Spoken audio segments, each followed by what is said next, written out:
Ikaw? Po. Ay, naririnig ko na pinapahanap mo rin nanay mo. Haliparot. Ho? Ha? Nako, huwag ka na magkaila. Sinabi na sa akin ni Robert. Alam mo, sana nga makita na siya. At sana, kunin ka na niya.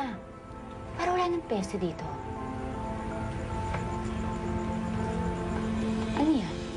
Wala po, wala. Uy, anong wala? Patingin. Assignment to. Ay, wala naman pala. Hindi, wala po. Patingin. Wala po yan. Patingin nga. Alam mo yung sinulat natin kanina? Bata na nangyari. Tik na ka mahuli ni Cindy. Kasi nakita niyang hawak ko itong sulat. Buti lang napagpalusot ako. Paano yan? Hindi ka niya pwede makita sa lakar niya. Dahil next time, pagdududahan ka nun. Kaya nga, may favor pa nga sana ako sihingin. Favor na naman. Nakakarami ka na, ha? Sige na, no-choose na talaga ako eh. Ano ba yun? Dear Cindy, I love you. Wow, ah. Love letter? Love letter ka na ngayon? Ikaw talaga? Manang-mana ka talaga sa nanay mo. Malandi. Pareho kayo. Akin na po yan. So, ito pala inaasikaso mo kaysa sa pag-aaral. Pinag-aaksihan mo ng panahon mga ganito? Ha? Hindi ko na po pinapabayaan yung pag-aaral ko eh. Ginagawa ko pa nga po yung assignment ko eh. Kaya sige na po, aman na po yan. Gusto mo talaga nito? Oh. Ayan. Oh, saksak mo sa bagan mo.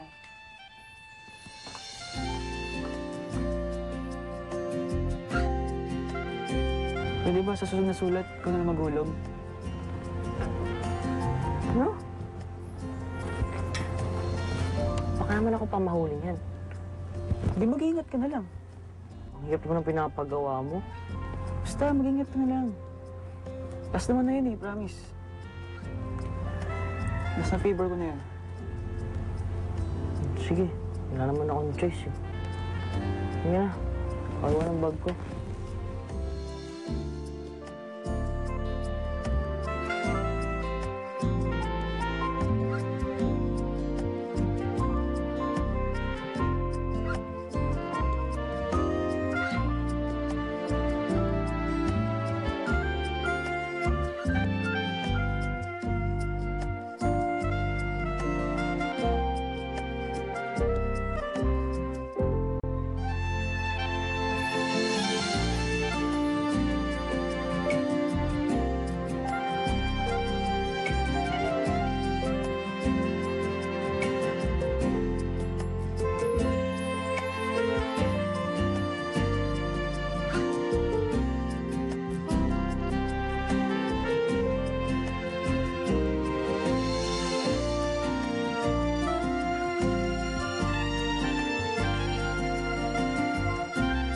Hirap naman na ito.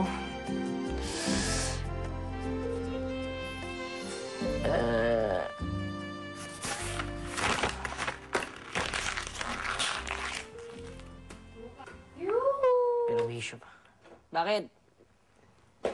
Tulungan mo naman ako. Gawa mo ko ng essay sa English. Hindi ako marunong ng mga yan. Tsaka busy ako.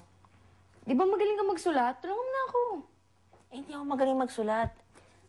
Ang kulit mo, marami akong ginagawa, oh. Daya naman nito eh. Kasi ibang tao may oras ka, pag sa akin wala. Sige ka. Pag di mo ako tinulungan, meron akong gagawin na hindi mo magugustuhan. Gawin mo. Talaga.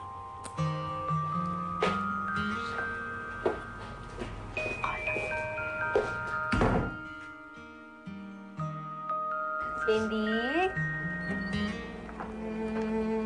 Oh, Sins. Bakit ka umiiyak? Nagalit ulit sa akin si Mama eh. Kasi nalaman niya na hinahanap ko yung tunay na nanay ko.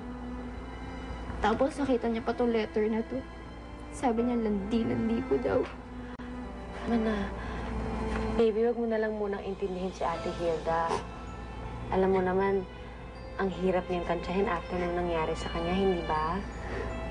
Pero ang sakit eh.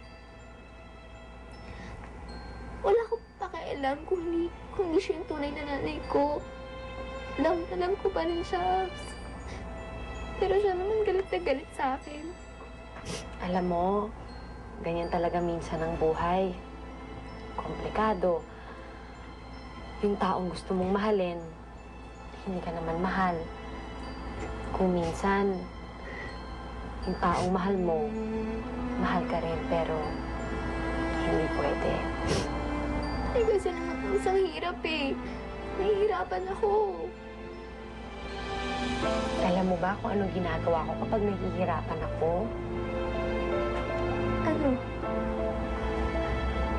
Iniisip ko yung mga bagay na nakakapagpasaya sa akin. Inaalala ko yung mga bagay na nakakapagpangiti sa akin.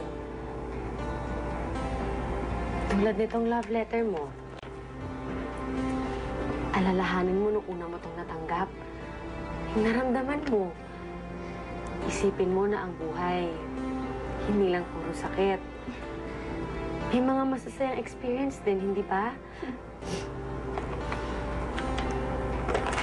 Subukan mo nga. Buti na lang nandito ka, Oz. Ikaw nagpapaalala sa akin na pwede pa rin ako mumitay kahit super sad na naman nangyayari sa akin. Halika, ako sa tabi ko.